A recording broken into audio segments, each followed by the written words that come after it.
But anyway, thank you for being here this morning in this new year, and thank you, Esther, for leading us. It takes some courage to get up in front of people, especially when you're doing it by yourself. So thank you for doing that. Those are good songs. Both of those songs have roots in Isaiah. I mean, even the first one, which was about Jesus, there's a number of phrases that are nearly straight out of Isaiah. And the second song, How Great Is Our God, I asked us to sing that because it's going to relate to sort of the end point of this morning's sermon. So I hope those words will be in their mind, that they weren't just, when we sing, it's not just something that we do because that's, you're kind of expected to do at churches, sing, and then they have a sermon. It's more than that. At least it can be more than that. And so I hope as we're singing or whatever, you'll try to keep your mind awake, think about the words, and try to put it all together. But we are in Isaiah, so we're in probably, I don't know how far we're through, maybe 1/3 of a way through a series of sermons on the book of Isaiah.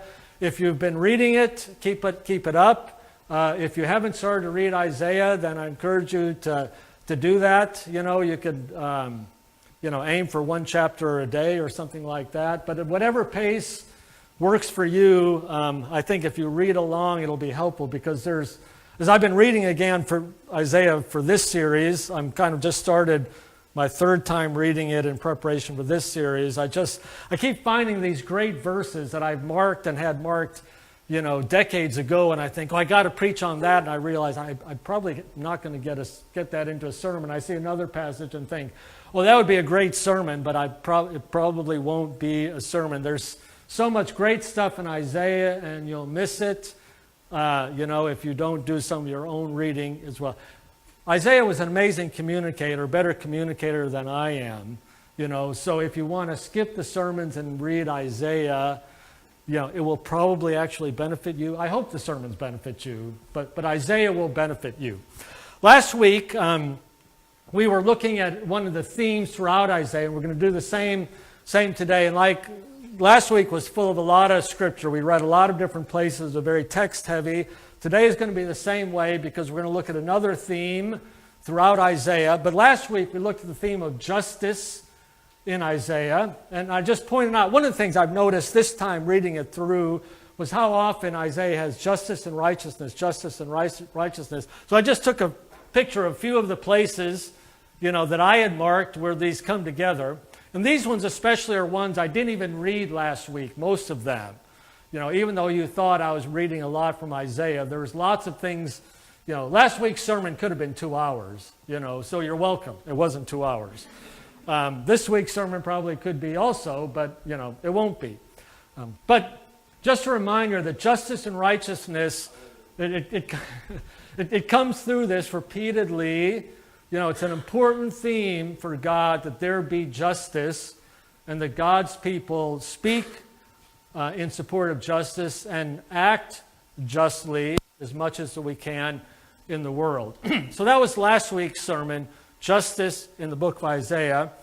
Today we're looking at another theme, and I want to start with this text that came up on Facebook some weeks ago. A friend of mine, a Facebook friend, put this up, and if you can read back there, it's humor meets comics. So it originally apparently was meant to be humorous, but it was posted seriously. And people were commenting on it, were like, yeah, this is really what we need. But this is what was posted. This year, my wish is that everyone gets exactly what they deserve.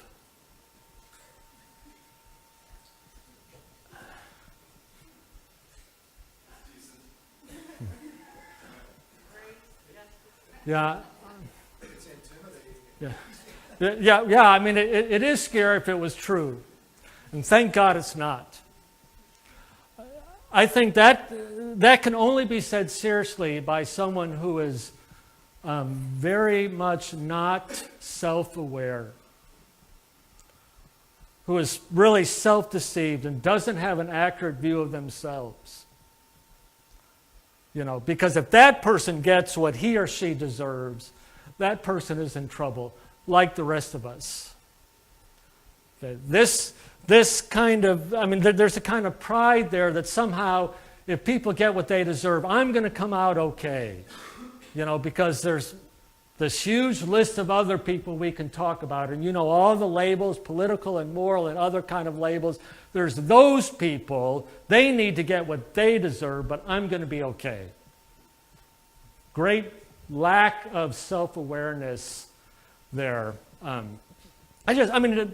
Honestly, I'm guessing a lot of us struggle with areas where we are not self-aware. So here's a confession of one place where I sometimes realize, wow, I don't have an accurate view of myself at all.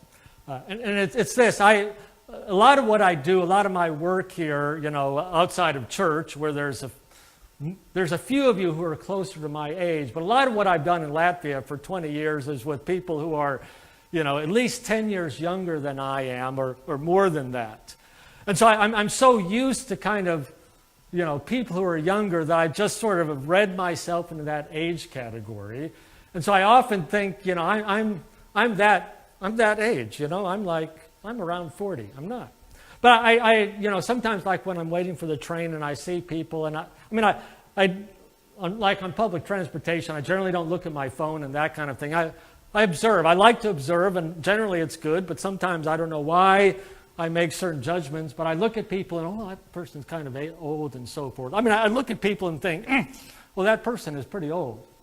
And then I stop and think and realize, I bet that person is 2 or 3 years younger than I am. But I'm not really, sometimes my body reminds me how old I am, but the truth is I often think that I'm younger than I am, and I think that other people see me as younger than I am, whereas you're looking at me and you're thinking, Mark, we know how old you are. We don't see you in our own age category. But I'm just saying that's an area of, lack of self-awareness that I have, where we somehow think we're maybe better in some way than we are.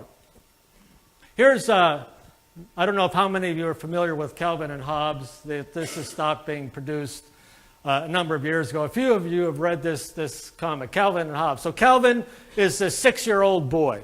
You're going to discover in a moment he's got an amazing vocabulary. His English vocabulary is better than most of yours, even though he's 6 years old. And Hobbes is his tiger. It's really, well, no one knows. It's a stuffed tiger that seems to come to life when no one is around, or maybe it's just all in Calvin's imagination, but that's Calvin and Hobbes. Okay? So they're building their snow fort. There, our fortress is completely indestructible. Of course, then Hobbes reads, sunny and warmer today, high in the upper 30s, which is, the sun comes up and it kind of changes things. But then Calvin goes, our snow fort is impenetrable. That's another word probably most of you didn't use this week, but 6-year-old Calvin, our snow fort is impenetrable. At the slightest provocation, we'll let loose a merciless barrage of stinging ice. None dare attack us. We rule all. Together, a veritable fist of defiance. I bet the word veritable none of you have used in the last year or the last decade or ever. A veritable fist of defiance. We stand immune to any onslaught. We are invincible. And then Hobbes gets it. But I thought of that comic when I was reading Isaiah. And in fact, I wrote it when I was reading it in the margin of my Bible. There's that Calvin and Hobbes cartoon. So I don't know how well you can read that on the screen. I just took this picture of it from my Bible. But, this is what's going on in Isaiah. The Lord will lay low his pride together with the trickery of his hands. The unassailable fortifications of your walls he will bring down. Lay low and cast to the ground, even to the dust.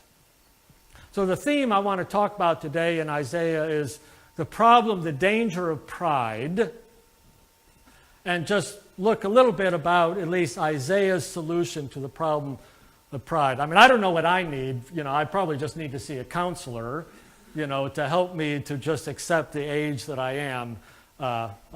It won't happen. I won't go to a counselor. But I might need that. But I'm not going to suggest that we all go to counseling, but Isaiah has something to say about, how we can see the truth better and deal with our pride problem. But all through Isaiah, there's this theme of, those who are pride, God is going to cut down. God is going to lower. They're going to have to be put in their place. And then sometimes you get the theme of, those who are humble, God will lift up. But if you're lifting yourself up, then you're eventually going to come against God, and that's going to be a problem for you. And so that's a theme that's all through the book of Isaiah. One of the places that it's found is in Isaiah chapter 14. And here it's a prophecy about the king of Babylon, which is, if you've been here before, it's not yet the most powerful empire, but it's rising, and eventually it's going to be Babylon who's going to wipe out the kingdom of Judah. But already there's this pride in Babylon. Starting in verse 3, this is in verse 12, but I'm going to start at verse 3. And it will be in the day when the Lord gives you rest from your pain and turmoil and harsh service in which you have been enslaved, that you will take up this taunt against the king of Babylon. So when the people are freed, the Jewish people are freed from Babylon, this is the taunt, the ridicule they're going to give to the king of Babylon. How the oppressor has ceased, and his fury ceased. The Lord has broken the staff of the wicked, the scepter of rulers, which used to strike the peoples in fury with unceasing strokes, which subdued nations in anger with unrestrained persecution. The whole earth now is at rest and is quiet. Break forth into shouts of joy. Even the cypress trees rejoice over you. The cedars of Lebanon saying, since you were laid low, no tree cutter comes up against us. Sheol from beneath is excited over you to meet you when you come.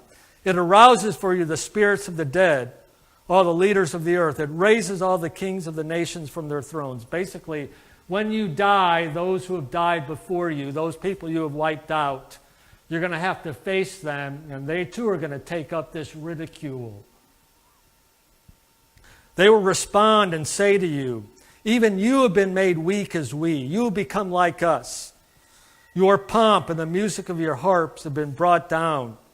Maggots are spread out as your bed beneath you, and worms are your covering. And then come to what I have up here. How you have fallen from heaven, morning stars, son of the dawn. You've been cast down to the earth, you who once laid low the nations. You said in your heart, I will ascend to the heavens. I will raise my throne above the stars of God. I will sit enthroned on the mount of assembly, on the utmost heights, Mount Zaphon. I will ascend above the tops of the clouds. I will make myself like the Most High. It's this pride in Babylon, in the king of Babylon, that he's going to exalt himself up there to God's realm. I mean, this is why in the New Testament, Babylon became a symbol for Rome. If you look at the end of 1 Peter, Peter says, those in Babylon greet you. He's not talking about literal Babylon. He's in Rome, and Babylon was a code word for Rome at the time of the New Testament. It's because the Caesars in Rome saw themselves or were worshipped as gods.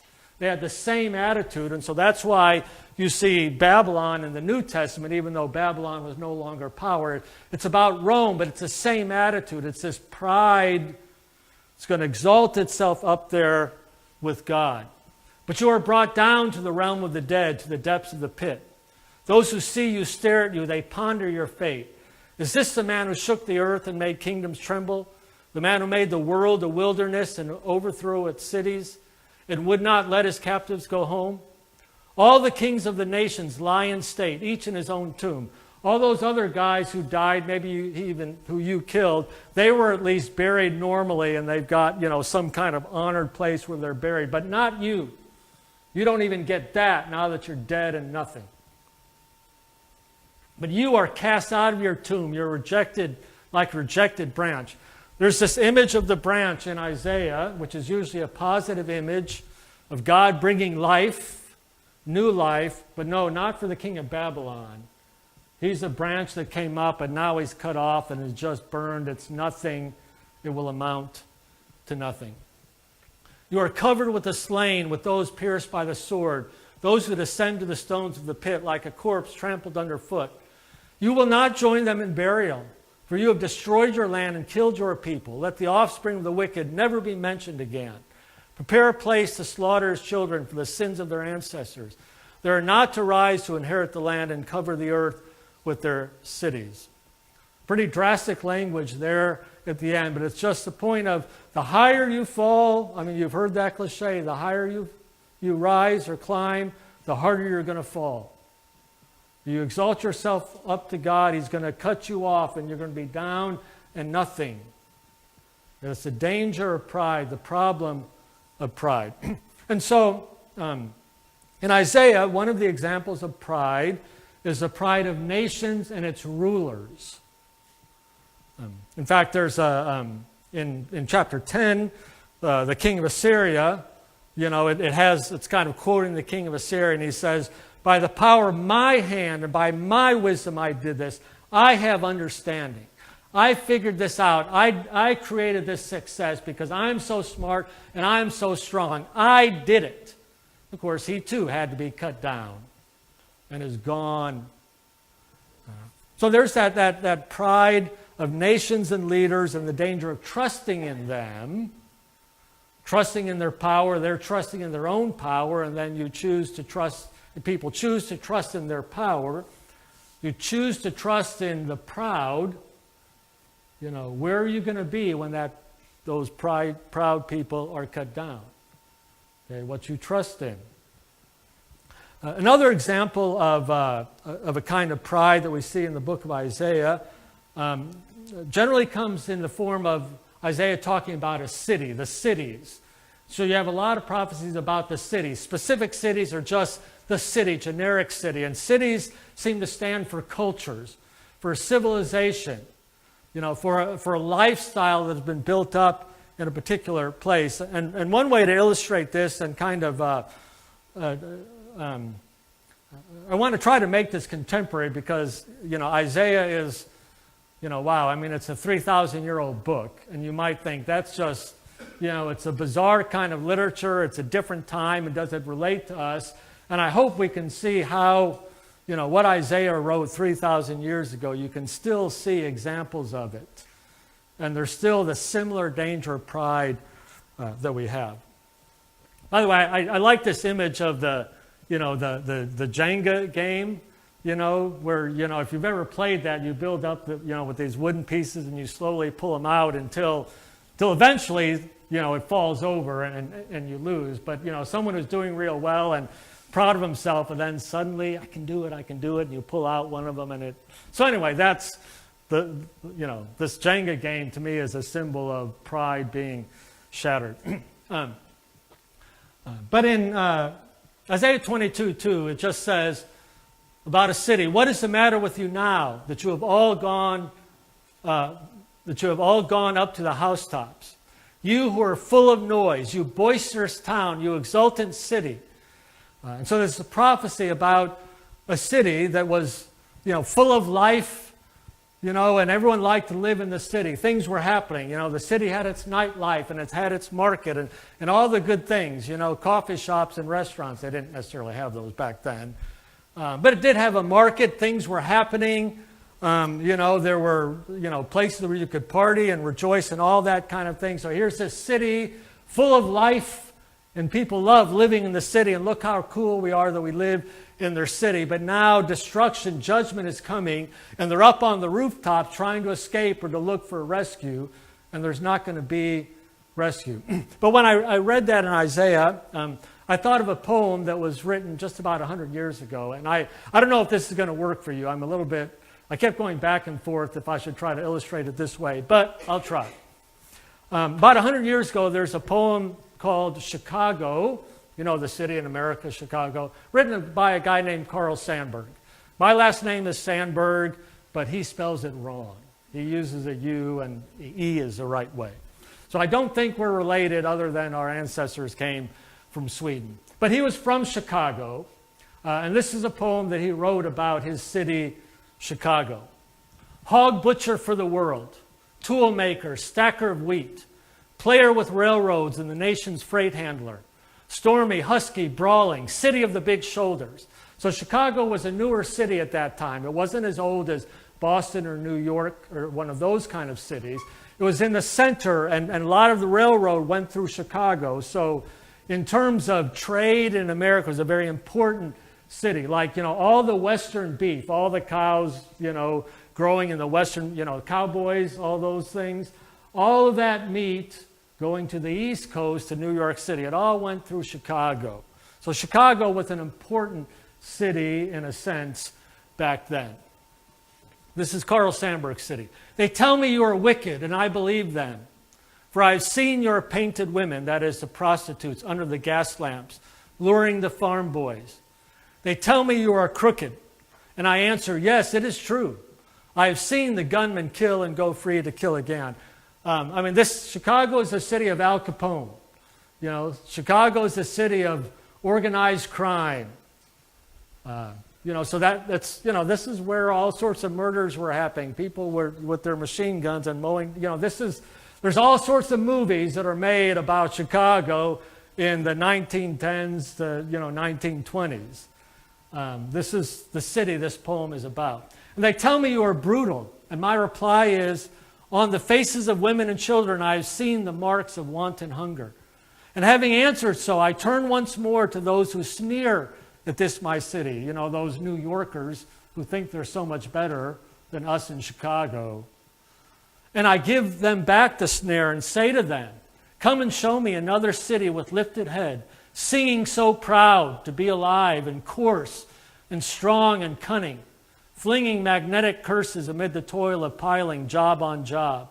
Here's a tall, bold slugger set vivid against the little soft cities. The elite kind of cities where all these sophisticated people, drinking their tea and that kind of thing. Chicago wasn't that kind of a city, it was the whiskey drinking kind of city, not the tea drinking kind of city. Fierce as a dog with tongue lapping for action, cunning as a savage pitted against the wilderness. Bareheaded, shoveling, wrecking, planning, building, breaking, rebuilding. Under the smoke, dust all over his mouth, laughing with white teeth. Under the terrible burden of destiny, laughing as a young man laughs. A young man who doesn't yet have an accurate view of himself. Laughing even as an ignorant fighter laughs who has never lost a battle. Bragging and laughing under his wrist is the pulse, and under his ribs the heart of the people laughing. Laughing the stormy, husky, brawling laughter of youth, half naked, sweating, proud to be hog butcher, tool maker, stacker of wheat, player with railroads, and freight handler to the nation. I realize not everyone is into poetry, and I imagine most of you are not into poetry, and most of you are not from America and don't care about Chicago. My point in reading that was to say that it's a similar kind of attitude that Isaiah is talking about. Now, for Carl Sandberg, one of his strengths is he was very much a champion of the common working person. So that was part of his point, is to say, the working man who runs the railroad, and the butcher who, gives you your meat, that's important. Even though you think of maybe an uneducated person, he's important. That's part of what Carl Sandberg is saying in that poem. But you see that pride there that even though, there's this weakness, that weakness, but still, look at what we are. We're still this. We have this, and we have this strength. And we're going to be proud of ourselves in spite of that. It's the same kind of mentality, okay, that it still exists today. Now, before I go on, just quickly, so we don't feel guilty about the wrong kind of thing. You can use the word proud in a way that's, I think, is fairly innocent. Like, I am proud of Riga. I like Riga. I really do like the city of Riga. I'm very glad to live here. I brag about Riga. I invite people to come, lots of coffee shops and restaurants. But I don't really feel, I didn't make Riga. I haven't contributed to Riga too much other than, money I spend. Or here's another example. Some of you know the name Porzingis, the Latvian basketball player, who plays in the NBA. A couple of years ago when he was on his rise, man, I was telling everyone in America, follow this guy, pay attention to this guy. I was proud of, this great Latvian basketball player. I think in an innocent way. You know, I did not contribute to his basketball success, okay? Not even that much. Okay. So I think that kind of, you know, being glad about where you're from and liking things, that's okay. So I'm not talking about that. But the danger is when we're so proud or glad about where we're from that we might easily overlook other weaknesses and problems. And maybe because we didn't experience anything negative there, we think, you know, life is so much better there, when it might not be. Now, here's one of the ways in which this becomes a danger in churches. Churches can become proud of themselves. They can see their strengths. And because of that, value themselves more than they ought. And to somehow begin to feel like, you know, God needs us. And then churches begin to overlook problems that they have. I mean, you know, probably a lot of you, you know, to some extent or another, you know, have your ear open to different kind of scandals that happen in the church. You know, pastors who get into trouble, whether sexual trouble or some other kind of trouble. I know numerous stories spanning decades of like church leadership who get into some kind of trouble. And they tell themselves, the leader tells themselves, the church tells itself, but we're kind of so important and we can't deal with this sin. We need to somehow ignore it and hide it. Maybe we'll try to deal with it internally and it'll be okay. But our church is so important. God needs our church. And so we need to hide this scandal, hide this sin, rather than to deal with it. It happens all the time. I mean, if you've not heard of those stories, bless you. I mean, seriously, bless you if you don't know those kind of stories. But it happens all the time. It's happening today. It's happening this morning, somewhere or another. I hope not in here. But it's that same attitude of you become proud of yourself and therefore you ignore problems and you think we don't really need to deal with them because we still are so important. So that's one of the dangers that we see in Isaiah that I think can apply to us. We see our strengths and then we don't deal with our weaknesses. Now here's another danger of this other kind of pride, a pride of our culture or our city or our background, and that is we're so glad about it, we're so proud of it, that becomes our identity. You know, I'm a blank Christian, you know, like I'll just because I'm originally American, you know, I'm an American Christian. Mainly I'm American, but okay, I'm also a Christian. But you can fill in the blank. It could be a place, it could be a culture, a group of people, it could be whatever. Fill in the blank. I'm a this Christian. And that first thing, that fill in the blank, is really the main thing. And that's mainly our identity. And we're mainly American, or, you know, mainly whatever it might be, mainly German, or mainly Russian, or mainly this. That's my primary identity. If we're followers of Jesus, that's our identity. That's our primary identity. And we must never let any other kind of identity, whatever it might be, become more important to us than our identity as Christians, as followers of Jesus. Okay, we are primarily Christians. Primarily Christians. We might happen to be this kind of Christian or that kind of Christian. But whatever that is, it's way down here. And being Christian, a follower of Jesus, that needs to be the center of our identity. However great it is, the place that you come from. And please be glad about it. If it's been a blessing to you, then thank God for it and be a blessing to it. But don't let it become your identity. So there's the problem, the pride of nations and leaders. There's pride in cities and cultures or some kind of subculture or group that you come from. But then there's also pride in individuals. There's fewer examples in Isaiah of this kind of just individual people having this problem of pride. One example that I hesitate to give because it might seem in this text that I'm singling out females as if, you know, pride is a bigger problem for females than males. This is just one example. These are talking about the daughters of Zion, that is, the women in Jerusalem. And like I said before, this is a time when, when Isaiah is starting his ministry, the southern kingdom of Judah and Jerusalem has been pretty powerful and fairly rich. Life has been good for a while. And so there are privileged people in Jerusalem. And so here's one of the things that Isaiah says about some of them. Because the daughters of Zion are proud and walk with heads held high and seductive eyes and go along with mincing steps. If anyone knows what mincing steps are, if you want to come up and demonstrate that. I'm not even sure exactly what that is, but if you want to try it out and help us know, that will help. And tinkle the bangles on their feet. That is, they've got, not just whatever on their wrists, on their feet, and they're making noise.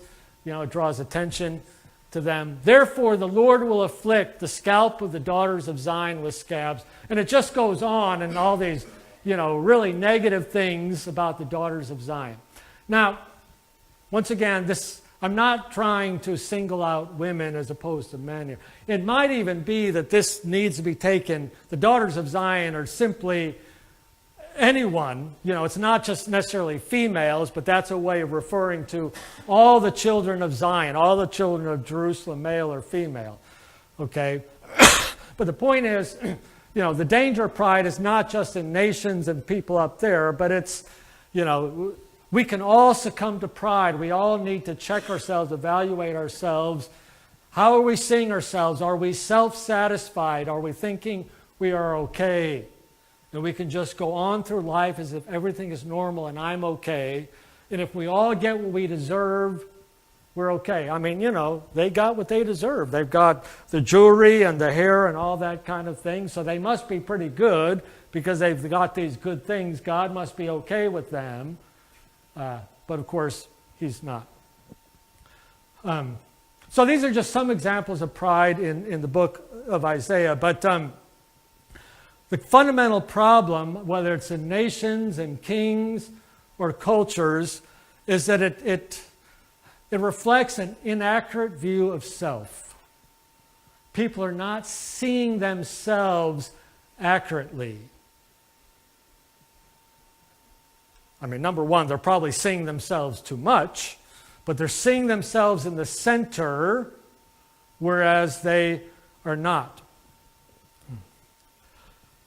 Now, a few comments just about pride, and one of the reasons why, all along I knew we'd probably have a sermon on pride. And one of the reasons why I think it's necessary is this is the biggie. This problem of pride, the sin of pride, is kind of the biggest problem.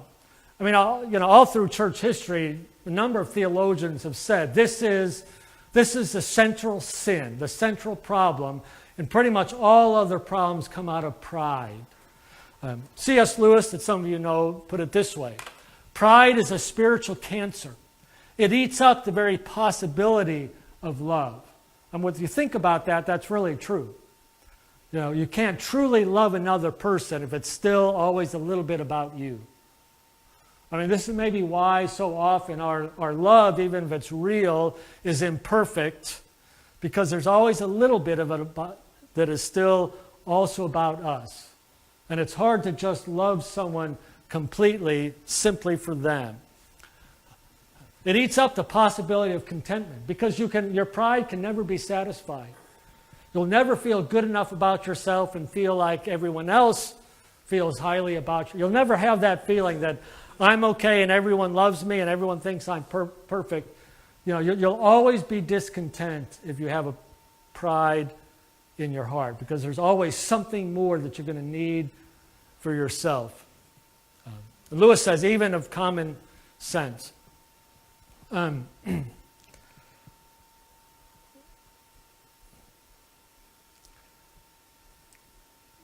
one of the reasons to talk about pride is I think this is probably the most common sin that all of us struggle with. I mean, I imagine all of us have other certain sins that are kind of ongoing problems that might be very different. But I think the problem of pride, the sin of pride, is one of the things that kind of puts us all on equal ground. But one of the things we often do, and you see it in discussions about ethics, is we choose some other kind of sin that we want to make to be the worst one. And you can see this all through history, and if you grew up in churches, you can think of different sins. That was a big, when I was a kid, drinking and smoking. Those are the worst sins. Don't drink and smoke. Often sexual sins are considered, those are bad, Any kind of sexual sin, that's the worst kind of sin. And if that's not your sin, how great for you that you can say, okay, yeah, I'm a sinner, but at least I don't have, I'm not that. I'm not an adulterer, or I'm not gay, or whatever it is in your mind that you think is a really bad one. This is what we tend to do. We make the worst sins some sin that's not our problem, so that we can say, at least I'm not that bad. But if pride is the worst sin, the most dangerous sin, and I think it is. This is something that's all through the Bible. I'm just looking at Isaiah, but wow, you can go through the entire Bible and see the danger of pride. If pride is the biggie, then we should all be a little bit scared. And we have no ground to condemn anyone else. Now, don't misunderstand what I'm saying. I'm not saying that because we all struggle, I'm definitely not saying because, we all struggle with pride, maybe it's not so big. I'm not saying that. And I'm not saying that because we can recognize a sin of pride in our own heart, therefore we can't talk about other kinds of sin. If something is a sin, if the Bible says something is sin, then we might have to say, yes, that's a sin, whether it's sexual sin or any other kind of sin. If the Bible declares it a sin, okay, then in truthfulness, we have to be willing to say, yeah, that's a sin. Okay, so I'm not trying to say now because we've got our own temptations, we just can't talk about sin at all. But when we deal with sin, someone else's sin, we just need to do it with huge amounts of humility. Not in the sense that I've got a lot of things figured out better than you, and that's why I can deal with you with this particular sin. We always need to come from the standpoint of humility because we all have our own sins, and especially, and again, if I'm wrong about you, then just ignore what I'm saying. But I think we all struggle with pride in one form or another. And that's like the worst. Okay, that's the worst. And so we need to be humble. We need to have an accurate view of ourselves, that we have no standpoint of pride when we look at other people's sin. We might have to confront it, okay? But it's got to be with humility. Recognizing we struggle with the big one as much ourselves. Another reason why pride might be a biggie, and this is another thing that C.S. Lewis points out, is that pride is the sin that leads to all sorts of other kinds of pride. When Satan tempted Adam and Eve, he tempted them with pride. God is withholding knowledge from you. There's something you don't have, and you deserve to have this knowledge. Eat this fruit and you'll have it. It wasn't like, oh, this is a really delicious piece of fruit for you to eat. That's not why Adam and Eve ate the fruit, because it was some exotic fruit, that they got at the marketplace. Satan appealed to pride. And Lewis says that, a lot of our temptations, for instance, he talks about, a young person wanting to have sex or lose their virginity. He says it's not necessarily because they want to have the experience. It's because they feel left out. If all their other friends have had that experience, or it can be anything else, smoking a cigarette or drink or drugs or whatever it might be, it's not so much, wow, there's actually another Calvin and Hobbes cartoon about Calvin taking his first smoke, and his face all turns green, but he wants to smoke because he wants to look cool. It's not because he thinks, wow, this is going to be a really great thing. It's an appeal to pride. I don't want to be left out. If other people have had this experience, I need to have that same experience. I don't want to be left out. I don't want to be the only virgin among my friends. That would be weird. It's a blow to my pride if other people have experienced something and I haven't. And so a lot of other temptation gets its power through pride. Pride is a danger. So what is it fundamentally about pride that is a problem? And in the book of Isaiah, this is very clear. It's partially this inaccurate view of ourself, but it's an inaccurate view of ourselves that comes from an inaccurate view of who God is. So the problem of pride is the problem of not really knowing who God is. As we sang, how great is our God. I mean, that's a song we got to constantly remind ourselves about. That theme, how great is our God. And that's the solution to pride. I might need counseling. That might be true. But mainly, I need to know God and keep God in His place.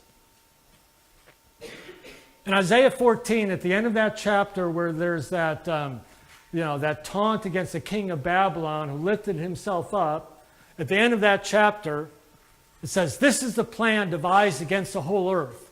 This is the hand stretched out against the nations. Not the hand of the king of Assyria. He said, my hand did it. Isaiah says, no, this is the hand stretched against all the nations. For the Lord of hosts has planned. Who can frustrate it? And as for His stretched out hand, who can turn it back? What's happening is going to be at God's hand. Behind everything, above and below and around everything, God is active. Not in the sense that we are just puppets and, it's not, we're not robots, that's not what He's saying, but God is working for His own purposes, and God is driving for His own purposes, and things are going to happen in the end the way God wants them to, and we just have to remember that. We have to understand God's place in history. And then again in chapter 22, here this is about the people in Jerusalem. In that day you depended on the weapons of the house of the forest. You saw that the breaches, the broken down places in the wall of the city of David were many. You collected the waters in the lower pool. Then you counted the houses of Jerusalem and tore down houses to fortify the wall. You made a reservoir between the two walls for the waters of the old pool. In Jerusalem, they recognize the enemy is coming. We've got to prepare our city. We're going to be sieged. They're going to surround us. We've got to have water, so let's make reservoirs, store water. Okay, let's prepare all our weapons. There's gaps in the walls. We're even going to tear down houses. Too bad for the people who live in those houses. We got to protect ourselves. Tear down the houses, build up the walls. We're going to do these things because we've got to protect ourselves. We have to protect ourselves. Our life is in our hands. If we don't protect ourselves, who will? If we don't store water, who will? If we don't build up our walls, who will? We've got to do this. There's nothing wrong with doing those things. I mean, there's times in the Old Testament when God commanded His people to do these kinds of things. The point isn't those are bad things to do. The problem is here. You did those things, but you didn't depend on Him who made it. Jerusalem was God's city. I mean, He had protected it. You did these things, but you forgot all through your history how God had been involved in your city, the ways He had delivered it. So you didn't depend on Him who made it. You didn't take into consideration Him who planned it long ago. God was not caught by surprise with, oh, wow, the Assyrian army is coming to Jerusalem. What am I going to do? I sure hope my people make up for my mistake, by gathering water and building up the walls. God wasn't surprised. He already knew how things were going to unfold. His hands were involved in it. And the problem was people didn't recognize that. That's why they're in trouble. They put themselves in the center and their own efforts in the center. Then toward the end of the book, I am the Lord, there is no other. Besides me, there is no God. It's going to come up, especially the last part of Isaiah. It's often going to be said. There's no one else besides me, God says. We just have to face that. I will gird you, though you have not known me. He's talking about the king of Persia, Cyrus. Okay, Cyrus is the one who's going to come in and wipe out the Babylonians. And then he's going to be the one who's going to let the Jewish people go back to Jerusalem. God is raising up a pagan king to accomplish his purposes. This is what God can do. I mean, this is the point of it. It's not just that God is God of this little piece of land around Jerusalem. God is the God of the universe. So I will gird you, Cyrus, though you have not known me, that men may know from the rising to the setting of the sun that there is no one besides me. I am the Lord, there is no other. I am the Lord, there is no other. The one forming light and creating darkness, causing well-being and creating calamity. I am the Lord who does all these things. God has to be kept in his place. We have to know who God is. We have to remind ourselves of who God is. Remind ourselves of his place. He is in the center, and he is sovereign. His hands have been active in the world from the very beginning. His mind is engaged in the world. His activity is in the world. We'd have to leave God in his place. And if we leave God in his place, then we'll find a place for ourselves. I mentioned a couple friends of mine, and we've had this couple of years, this email dialogue, and I mentioned one of them a few weeks ago, some of the struggles he's going through. The other one in that kind of, the three of us, has kind of started a church. He doesn't call it a church. It's just a Sunday morning Bible study. But the name of it is Copernicus. Okay, I don't know if you know who Copernicus is. You know, he's the guy who understood that in our solar system, everything goes around the sun. Before that, most people thought the earth is in the center and everything goes around the earth. You know, that was the standard kind of worldview, cosmology. And Copernicus realized that doesn't quite work. You know, trying to figure out the mathematics. I mean, he was a brilliant guy. It just, you know, it doesn't work. Things don't have their place if the earth is in the center. Okay, and so he finally realized, probably a few other people realized that they just didn't have the courage because they thought, you know, the standard worldview, the earth is in the center. If I raise my voice, you know, they're going to cut me off. But finally, Copernicus is the one who convinced people the sun is the center of our solar system and all the planets go around the sun. And when we understand that, everything makes much more sense. Okay, and so my friend has called his group, his church, Copernicus, because his point is that when God has his place, then everything else fits within that. Okay, but if something else takes the place of God, if something else becomes the center, everything is going to be out of line and in trouble. Okay, but yeah, when the sun is in the center, everything moves correctly. When God is in the center, everything has his place. And so one of our fears might be having a great view of God and God being in the center is that, am I going to get lost? You know, am I then no value? You know, if God is so great and is in the center, do I even have a place? Is anyone going to watch out for me? Will anyone care for me? You know, can I even exist in God's world? Do I have any value? Do I have a place? Do I have a contribution? And we're afraid that if we don't fight for that ourselves, then we won't have it. You know, if I don't hold on to my identity and speak my identity, then who will, we think? You know, if I don't somehow advance my cause, then who will? If I don't puff my gifts, then who will? And so we think we've got to do that when in fact, if God is in our his place, we actually have our place as well. I I don't know if this is good or bad, but I don't, when I preach, I prefer to end on a more positive note. You know, I don't like generally to end with something negative, with judgment or guilt or whatever. And so, sure enough, I want to end on a grace note. There's an amazing passage in Isaiah chapter 23. Chapter 23 in Isaiah is about the city of Tyre on the coastline in what is now Lebanon. And there's an important trading city, one of the most important trading cities in that part of the world. So a lot of ships in the Mediterranean would go to Tyre, and then the goods would trickle down to Jerusalem.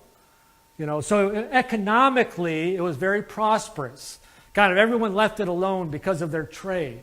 You know, so they were making trading deals with all the nations, and so all the big ships in the Mediterranean went to the city of Tyre, and so they were very proud of themselves for their economic success. You know, and Isaiah uses the image of it being like a harlot, a prostitute. They're selling themselves, the city of Tyre, for more money. You know, making trading deals to become richer. So that's what Isaiah 23 is about. But you come to the end of Isaiah 23. It's just one of those beautiful passages that are all through Isaiah when things seem mainly negative. You read like 20 verses of negative, and then suddenly you're blown away with this sudden shift in a different picture of what God is really doing, what God is aiming at. So when God is in his place, this is what God says about the city of Tyre. It will come about at the end of 70 years that the Lord will visit Tyre. Again, it's not a Jewish city. Then she will go back to her harlot's wages and will play the harlot with all the kingdoms on the face of the earth. It uses this negative, ridiculing language that it used earlier in the chapter. It's like being a harlot. Again, it doesn't mean that literally, but it's saying, what it's saying is Tyre is still going to be Tyre. It's still going to have its same geographical location. It's still going to have its same the same things are going to happen in Tyre after judgment as before judgment. It's going to look the same. But her gain and her harlot's wages will be set apart for the Lord. It won't be stored up or hoarded. Her gain will become sufficient food and choice attire for those who dwell in the presence of the Lord. Tyre gets to keep its culture. God isn't wiping out its culture. It's not wiping out its identity. It's still going to be the trading city that it was. But it's going to be redeemed. It's going to be fixed. It's going to be straightened out. But it will have its place in God's world, in God's hand. This is what God does.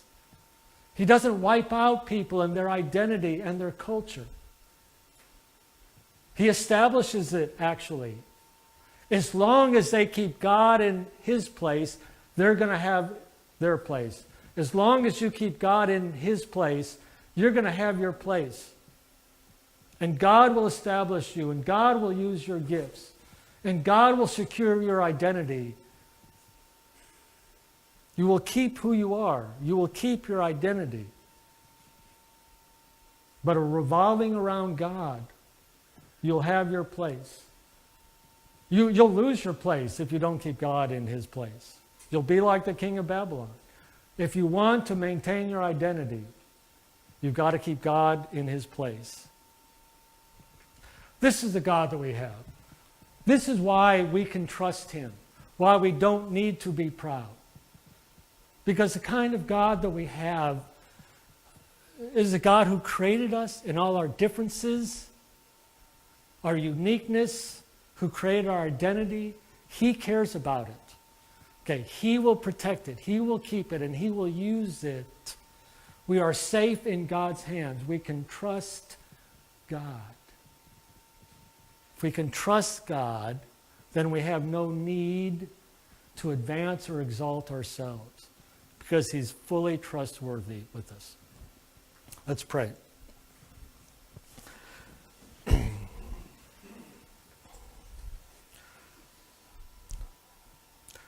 Father, teach us, help us, somehow remind us of who you are and your greatness and your place in this world. And I pray, Lord, that we would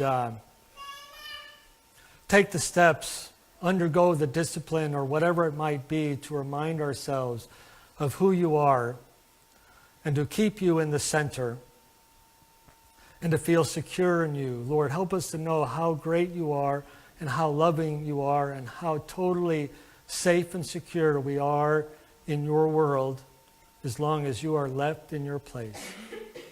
I pray, Lord, that these ideas from the book of Isaiah would transform our minds and our hearts and give us confidence to live this week. Amen.